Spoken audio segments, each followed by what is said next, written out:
himself, pwede niya nang cancelin kagad dito yung parang regeneration rate or kunat man lang dito for the Tamos. Oo. Then aside from that, ang bilis, actually pwede mo pang pag-isipan is this gonna be really a tank basha? Is this gonna be a side lane basha that Onyx sometimes do? So pwede pang pag-isipan to ng Omega, but I think this might gonna be a Chakno hero. Pero ang maganda kasi dito for the basha, especially pag si Chakno ang gumagamit, mararamdaman mo talaga siya. He just on the map, nanggugulo, nang i-invade, pero yun nga, yung pinaka-special innate na characteristic ni Chakno is the giving the vision, and basha would definitely fit that role. Pasok kay Chakno sa pambubuli ni Chakno dito. Meanwhile, makikita natin dito ngayon ang Omega banning the Yuzong. So dito na papasok yung sinasabi mo na magkakaubusan ng mga side lanes para sa laban natin. Yuzong, secondary phase ban para dito sa side ng Omega na I think isa sa mga highest win rate ni Sagitnu. Kahapon, last time nakita natin na itong execration, mahilig din nilang piliin. First pick, itong Yuzong na to. Ano ngayon yung mga natitirang options ng side lane sa side ng Exe? Anong gagamitin ni Sagitnu? May Khalid? Kasi wala na yung Yuzong eh. Well, one thing, Khalid is actually Ruby? pwede. Oo. Ruby. So does Xborg. Oh. Was even thinking for a Xborg dito para kay Sagitnu. Something to hold in for the late game. Pero siguro we have to check first kung ano yung magiging final ban dito na execration. Wala pang hero si Heat. They already canceled dito yung Jawhead. And I think ang tatanggalan nila ng hero talaga si Heat. Well, pinag-usapan din natin pre-draft is Oo. that yung mga nagiging talo ng Omega is pagka nasa-shutdown si Heat. Oo. And yun din yung nagiging punteriya. But unfortunately, it's gonna be the Freya. So this is a respect ban para kay Toshi. Para kay Toshi. Actually, hindi naging successful yung Freya ni Toshi last time na nakita natin nung Thursday. Pero favorite din kasi ni Toshi to. Nung regular season, ilang beses niya rin napanalo itong hero na to. So, I like the decision from Execration. Nire-respeto nila yung Ling, nire-respeto nila yung Alice, at yung Freya ni Toshi. So, tatlo yung tinarget nila. Totoo. Si Heat, si Hajizi, at saka si Toshi. Yes, well, it's as well with the Alice, di ba? Oo. Talagang, well, the only parang usual ban dyan is definitely the Barats. Kasi parang automatic you ban it. But still, I was really looking at na makpick nila yon during the first two picks nila, pero still, they'll be going. So medyo this is a very aggressive approach for Omega. For Omega, dito na sumegway. And Yung I really Omega like it. bigla. Yeah, Oo. the reason why I like it, Manjin, is that pag kasi, di ba, sinabi natin, execration, they tend to win it on the late game. It's not already a 100% dahil Omega rin yung nung streak na yon ng execration. Pero kasi, you still have to respect yung late game capability ng execration and what's the best way to make that not work. Eh di, talunin nyo kagad sila sa early game. Oo, why not, no? Parang sinasabi lagi ng mga tao na Omega nagli-late game din. Pero sabi ng Omega, kaya rin naman namin makipagsuntukan sa umpisa.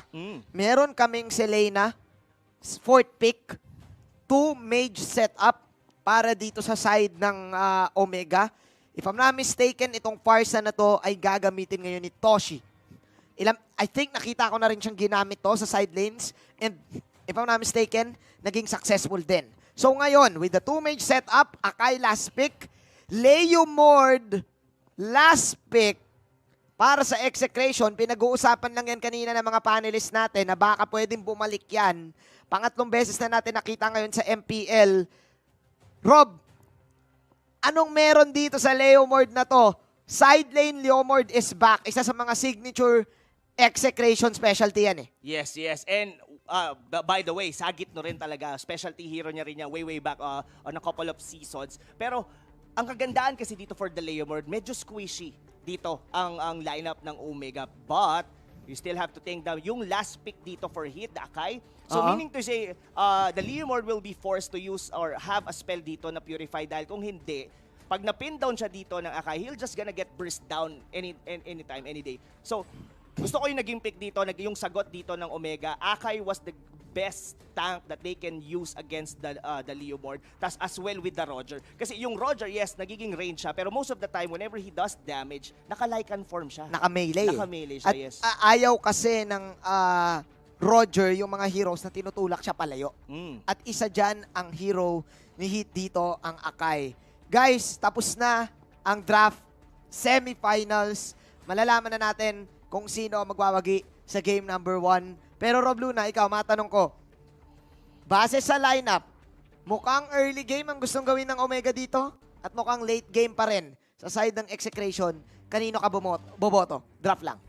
Draft lang, gusto ko pumuso dun sa may Leomord, but the Akai, isa to sa pinaka nagpapahirap talaga sa mga melee na mga types of carry. Siguro I would go for Omega at least for game number 1. Omega no? Oo.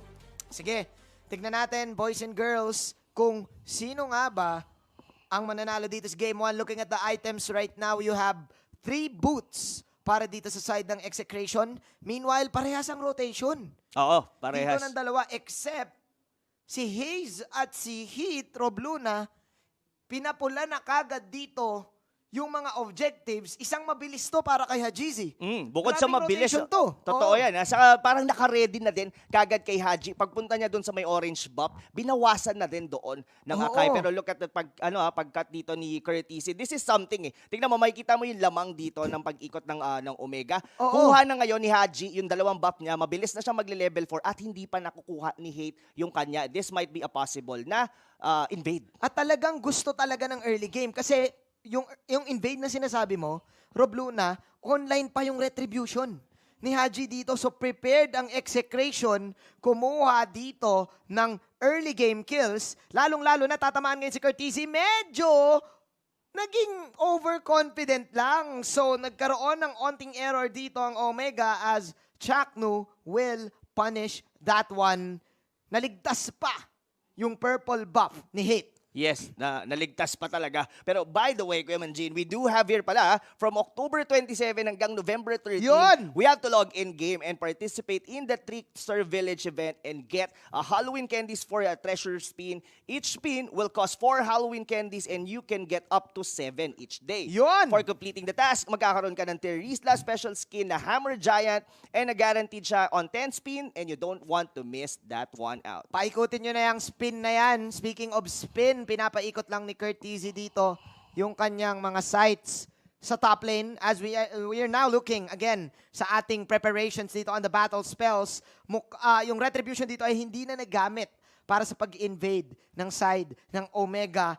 Ngayon, ang tanong ko dito, Rob Luna, magre-reset ulit yung mga buffs natin at mukhang sa side ng Execration, nakaligtas sila. Yes, nakaligtas sila sa early onslaught na pwedeng ibato ng Omega. Wherein nga yung mas mabilis na pag-level 4 ni Haji.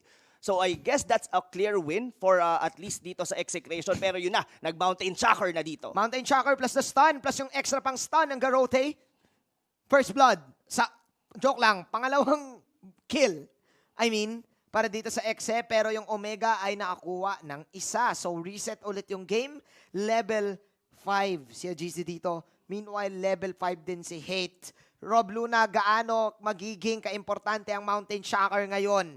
Dahil ang Execration, so may nagsiset up na sa Turtle. Oo, may setup na sila dito. Pero walang mana dito si Haze, ha? There is so much he can do. Just an arrow probably. Tignan natin.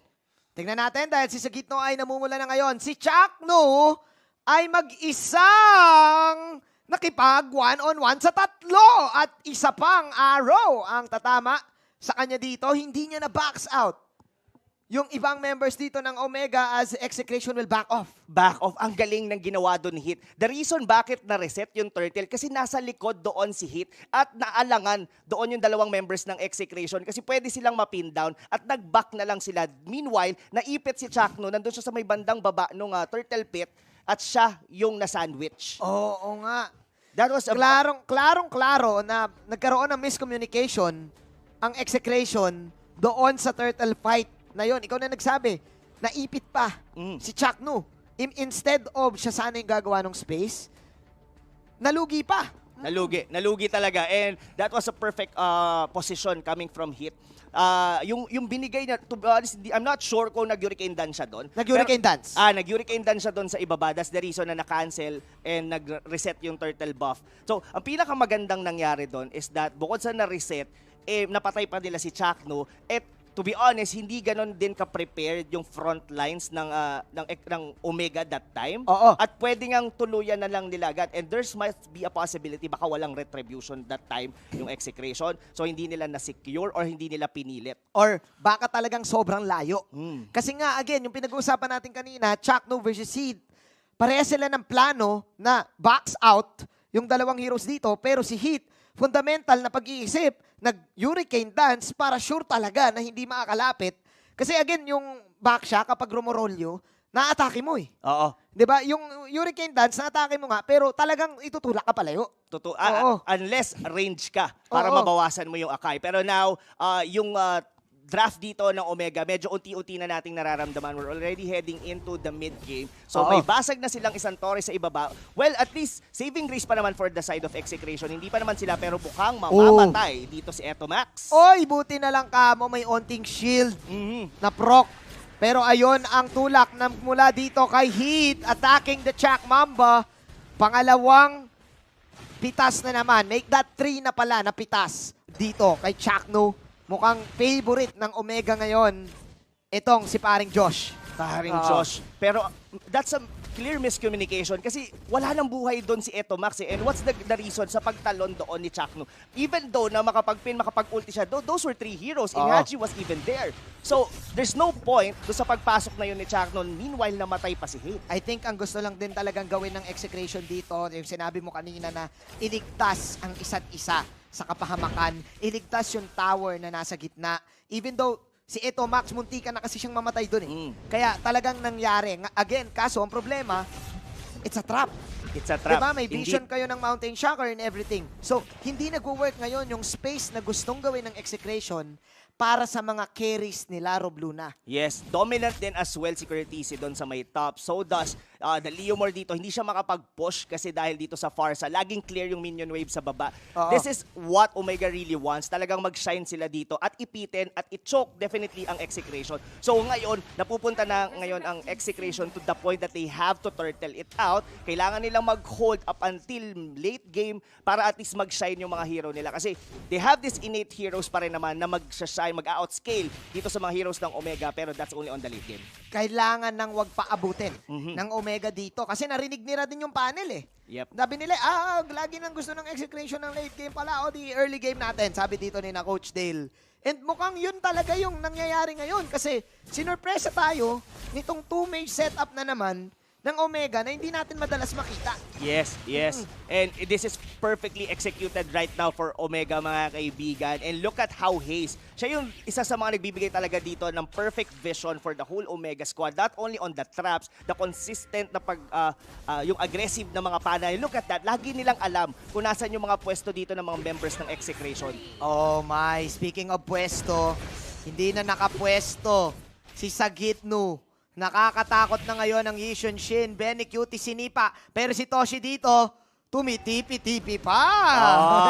Kasi alam niya na wala na hindi na papasok doon. Pero look Selena dito, medyo nakabang. Haze. Papasok sa trap doon. Haze! Eto, inatake ngayon si Benny Cutie. May trap para kay Haze dito. And Haze, of course, with the veteran moves, triangle opens na naman. Arrow will connect. No, will not connect, I mean. As Omega will take the tower in the bottom side. Omega, ngayon, Rob Luna, what are we seeing? We're seeing 7 minutes in. 7 minutes in. Mukhang ayaw na nilang paabutin to ng late game, Kuya Manjin. I would just like to props it out to Haze. Grabe, that was IQ more than 100. Alam mo yung paglagay niya ng trap doon kay Benny Cutie? In-advance niya sa loob ng boss kasi alam niya na doon magsusunpo, doon papasok si Benny. Doon dadaan. Sabi ni Haze dito, nauna pa ako sa first. Nauna pa talaga siya sa first dahil dito, sabi ng Gillette Instant Replay, hindi na natin yun nakita. Pero ito, ang ganda ng Mountain Chakra dito. Just to start, tinamaan ng pana si Etomax. Everything went sideways para dito sa side ng execration. Now, well, Hindi pa naman to totally out. Wala pa namang Lord. May turtle pa. Execration, this is where they shine best. Holding on. Turtling it out. Kaya pa rin naman. They have these heroes na pwedeng mag-defend. And I guess they have to use where they do best talaga. Yung Men, pang late game. Yung 18 minute, kung doon tayo malakas, paabutin natin ang 18 minute. Rob Luna, ang sinasabi mo ba sa akin, kailangan nang i-unlock ng execration dito, yung favorite technique nila. Alam mo ba kung ano yun? Ano yun? Ano yun? Ang tiis, pogi, technique. Tiis, pogi, technique. Mukhang gusto ko yan. Yung tipong sobrang tanghali na, sobrang init, pero dapat naka-long sleeves ka pa rin. Ay, oo. Tiis, pogi, High- technique. Totoo yan. Oo. High beast yung Oo. datingan mo. Kasi Oo. mukhang ganun yung laging ginagawa ng execration. Oo. Tiis-tiis lang hanggat sa maging pogi sa huli. Totoo yan. Totoo yan. Mukhang ganun eh. Kasi, Kahit madulas yung daan, kikirip mo ka dapat. oo, kikripok ka Oo. para pogi. Pogi ka At talaga. mukhang lahat ng games na ginagawa nila kasi ay umaabot sa ganito. Mm. 3 tore na lang yung natitira sa likod. Actually, minsan Oo. nga wala pa eh. Minsan nga wala Oo. pa. Pag na-outplay, ito na yung tiis pogi technique. Nakikita na natin ngayon. Totoo Oo. yan. Totoo yan. Though may items pa rin naman dito yung mga carry na execution, but look at that. A good Naku pin down po. dito para kay Chaklo. At mukhang hindi na kaya ata ng tiis pogi. Medyo Rob mahirap. Luna. To be honest, Oo. mahirap. Kasi Chakno dito, kaya rin siyang balatan ng mga cores dito ng Omega. Oo. Tapos given pa na dalawa halos yung mage damage. Look at that. Oh, Just so an arrow. Ang nakita mo yung kung gaano kalupit si Haze doon, sinundan niya ng pana No. yung kabayo. Oo. So, kumbaga parang nagtago yung abyssal arrow kasabay ni Barbiel. Kasabay So ni hindi niya Barbiel. masyadong nakita. 155 IQ moves. That's the IQ plays coming Parang, from Hayes. Sabi ni Haze, papunta ka pa lang, nakadating na ako, bata ka pa, boy. Bata ka pa, Ganun boy.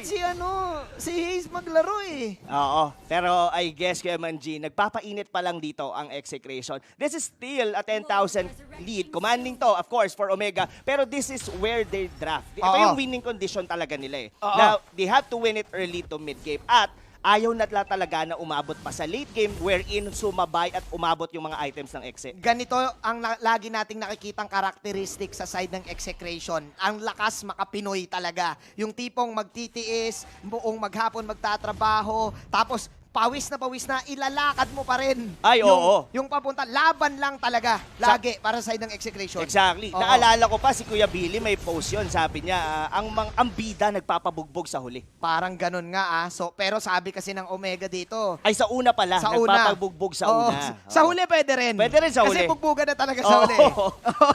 Pero una. Sa una, sa una. Actually, tama ka nga dyan, Rob Luna. Kasi eto na naman, ilang minuto na lang ang natitira. 7 7, oo. minutes, ticking time bomb. Totoo ba ang curse? Kasi nga, mind you, Rob Luna, ang nag-break nung 18-minute regular season wins ng execration ay walang iba kung hindi ang Omega na meron ng Lord ngayon. Oo. Considered nga sila na tinawag na sila yung mga sumisira The streak ng mga breakers. the Oo. streak breakers. Pero ito na, well, this is still not a Luminous Lord. Red- Pero ang ganda ng hold ng Omega dito. Sasabay both lanes together with the Lord sa bot lane. Tignan natin dahil inaatake ngayon dito si Chakno. Makakatiis pogi pa kaya si Chakno dahil si Barbiel ay papasok na. Ikot magmumula dito kay Hit. Yung pana ay hindi tatama. Pero ngayon si Curtisi ay nasa loob na ng base at mukhang itong side ng Omega ay magiging disiplinado lang dahil sila ay magbabak. Yung Lord ay mawawala at wala ring magagawa ang side ng execration kundi magstay lang. Oo, Kundi magstay lang. maghintay. Totoo. Maghintay lang ng maghintay. Well, I guess it's still good for the side of execration. Yes, nabasag yung gitna nila dito, but they perfectly defended the Lord. Yun nga lang, hindi na nila kayang hold pa yung gitna dahil naubos na nila Oo. yung kanilang mga skills during doon sa my first Lord. I think they could be able to hold this one out. Pero hit dito, mainit. Mainit talaga si Kuya Heat dahil si Chakno ang kanyang first na atakihin. It's killing spree and Mega Minions. OMG! Ang sigaw ng mga fans dito dahil ang Omega ay nakakuha na ng Mega Minions. Benny Cutie, sinusubukan niya ang kanyang best. Pero sabi ni Toshi, saan ka pupunta? From downtown of either airstrike yung pinakita doon ni Toshi. Wow, this is a very dominant game coming from Omega. Not even losing a single outer turret dito. Parang kiniliti lang yung Torre doon sa baba. And Team Omega napaka-dominanteng performance para dito sa game number 1.